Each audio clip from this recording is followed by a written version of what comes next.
घटना अशी घडली की कैलासवासी नंदा गायकवाड लोणंदनगरीच्या माजी सरपंच माजी ग्रामपंचायत सदस्य यांचं दुःखद निधन झाले।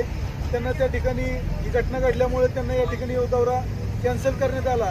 आताच आपल्या उमेदवारांनी त्या ठिकाणी जाऊन त्यांना भावपूर्ण अशी श्रद्धांजली अर्पण करतो। मी महाविकास आघाडी असेल आणि अरुणदेवी पिसाळ यांच्या सर्व पक्षांनी संघटनांनी पाठिंबा दिला आहे त्यांच्या वतीने त्यांना सुद्धा भावपूर्ण अशी श्रद्धांजली अर्पण करतो। आज आपण या ठिकाणी जमलेलो 20 तारखेला महाविकास आघाडीतर्फे शरदचंद्र पवार गटाचे उमेदवार अरुणदेवी पिसाळ त्या ठिकाणी निवडणूक लढवत आहेत। खरं तर आज पाडेगावपासून शिरवळपर्यंत काल कोपर्ड्यापासून खंडाळापर्यंत वरचा भाग केसुर्डी नायगाव असेल त्या ठिकाणी आसवलीपर्यंत अतिशय चांगल्या पद्धतीचा प्रतिसाद आपल्या उमेदवाराला त्या ठिकाणी भेटत आहे।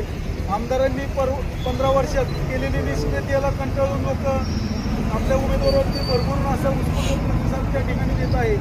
आज या ठिकाणी उपस्थित राहिलेले नंदकुमार गाडगे असतील, रामदास कांबळे असतील, आपल्या वडारी समाजाचे नेते नाना जाधव, भानू जाधव, राजू जाधव, अण्णा जाधव यांनी देखील त्या ठिकाणी आपल्या उमेदवाराला पाठिंबा दिल्याबद्दल मी त्यांचं घटकपक्षीय नात्याने हार्दिक असं धन्यवाद मानतो।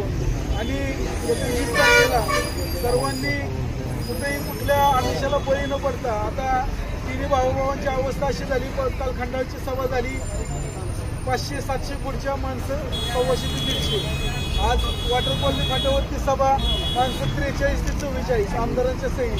इतकी वाईट अशी परिस्थिती त्या ठिकाणी आमदारांना त्या रोषाने लोकांच्या सामोरं जावं लागतं। आपण विरोधक असलं तरी आपण 10, 100, 20, 200 लोकांची परिवर्तन करू शकतो, परंतु हा जो उठाव झालेला आहे हा पूर्णपणे तिन्ही तालुक्यात व्यक्तिगत भावांच्या विरोधात झालेला आहे। 15 वर्षापूर्वीची भाषणं आमदारांची आत्ताच देखील रिपीट होत आहेत। त्याचा अर्थ त्यांनी कुठल्याही 15 वर्षात एक देखील सिंगल काम केलेलं नाही। आपल्या अहिल्यादेवी स्मारकावर वारंवार आपण निधी मागितला, रुपयाचा निधी दिलेला आहे। धनगर समाजाचा एसटी आरक्षणामध्ये समावेश व्हावा या मागणीसाठी तब्बल 6 तास रस्ता रोको त्या ठिकाणी करण्यात आला। खंडाळ्याला कुठलंही पत्र नाही, पाठवण्याचं पत्र नाही, त्यांच्या बगल बच्चांपाशी पत्र दिलं त्याच्यावरती जावं क्रमांक नाही, हे फक्त सरसर डोळ्यात धूळ फेकण्याचं काम केलं। आणि त्याच्यामध्ये ज्यांनी भाग घेतला, सहभाग घेतला, समाजाचा एसटी समाज आरक्षणमध्ये मिळावं त्यांच्यावरती साधारण 20च्या वर तरुणांच्या वरती 353चा गुन्हा दाखल करण्याचे आदेश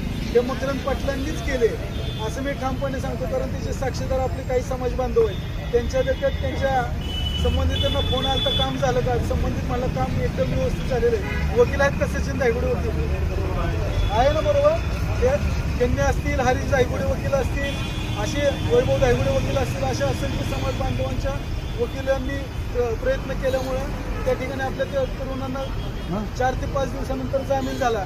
आणि राहिलेल्या 100 ते 150 युवकांवरती त्या ठिकाणी 144 कलम दाखल केले। त्यामध्ये कुठलाही तरुण त्या ठिकाणी सुटलं नाही। आमच्या कुटुंबातील आमच्या घरातल्या महिला सोडल्या तर आम्ही 3 जणांच्यावरती गुन्हा दाखल केले। आमच्या हे पाठीमध्ये येईल त्या ठिकाणी आमचे सत्यराज बागवान त्यांच्या गुन्हा दाखल, सादिक बागवान आलता माझ्यासोबत त्याच्यावरती हे समाज बांधवांची मित्र आहेत, परंतु पाठिंबा ज्यांनी दिला त्यांच्यावरती 144 कलम दाखल केले। इतकं नालायकपणाचे धंदे त्यांचे त्या ठिकाणी चालू, त्याच्यामुळे आपल्याला उत्स्फूर्त असा प्रतिसाद मिळतोय। जे काही आपल्याला कालच्या आजच्या दौऱ्यात समाज बांधवांनी किंवा विविध संघटनांनी जे काही आपल्याला कामं सांगितली त्याची मी आपल्याला हात जोडून विनंती करतो की आपण आमदार होताच त्याची लवकरात लवकर पूर्तता करा। हा उठाव सर्व जनतेतून झालेला आहे, तो आपण स्वीकार करावा आणि या पुढे देखील अधिक 2-3 दिवस राहिलेले त्यामध्ये देखील सर्व लोणांमधील सर्व समाज बांधव असतील, व्यापारी संघटना असतील, इतर समाजाचे घटक असतील, सगळ्यांचा कसा प्रतिसाद देतो यासाठी आम्ही सर्व तरुण प्रयत्न करू, बरोबर आपलं चिन्ह पोहोचवायचं। रविदादा शिंदे, दीपक जाधव, आमचे सगळे आलेले गणेश बंडलकर असतील, सर्वच प्रमुख सुरेशदादा फुंबरे, मोठे गुजर, आम्हाला खरं फार मोठ्या प्रमाणावर हा विषय घ्यायचा होता, पण एक पद्धतीने आमच्या माजी सरपंच नंदताई गायकवाड यांचं झालेले त्याच्यामुळे जास्त न बोलता हर्षदादाने सगळा विषय सांगितलेला नाही। आपण सर्वांनी एका दिलानं तुतारीच्या मागं उभं राहूया। प्रत्येक गावामध्ये इतकं उत्स्फूर्त वातावरण होतं आमच्याबरोबर सगळीजण होती त्यांना विचारा, तेही थक्क राहिले बघून. प्रत्येक गावामध्ये तरुण असेल, वयोवृद्ध असेल, महिला असेल, ते वाट बघत थांबले होते आमची. आणि आम्ही कुणाला फोन केले नाहीत, काही नाही. आमचा फोन फक्त अण्णाला गेला. अण्णा एकटे आले. त्यांच्याबरोबर येणारी जी 5-50 व्यक्ती होती ती स्वतः आली. त्या आम्ही वाट बघत होतो आतुरतेने, तुम्ही कधी आमच्याकडे येतात. तर आम्ही सगळ्यांनी ठरवले की आम्ही सर्वजण आदरणीय सुंदरचंद्रजी पवार साहेबांच्या बरोबर तुतारीबरोबर राहणारे हे वातावरण आजच्या खेडोपाडी झालेले आहे. म्हणजे आपल्या मनाच्या पलीकडं ते वातावरण तुम्ही सगळेजण तिथं पाहिजे होता. आता खंडाळा तालुक्याची परिस्थिती इतकी चांगली आहे की आता ते मामा आपल्याबरोबर आहेत. वाईला ईशानदादा भोसलेंनी उद्या आदरणीय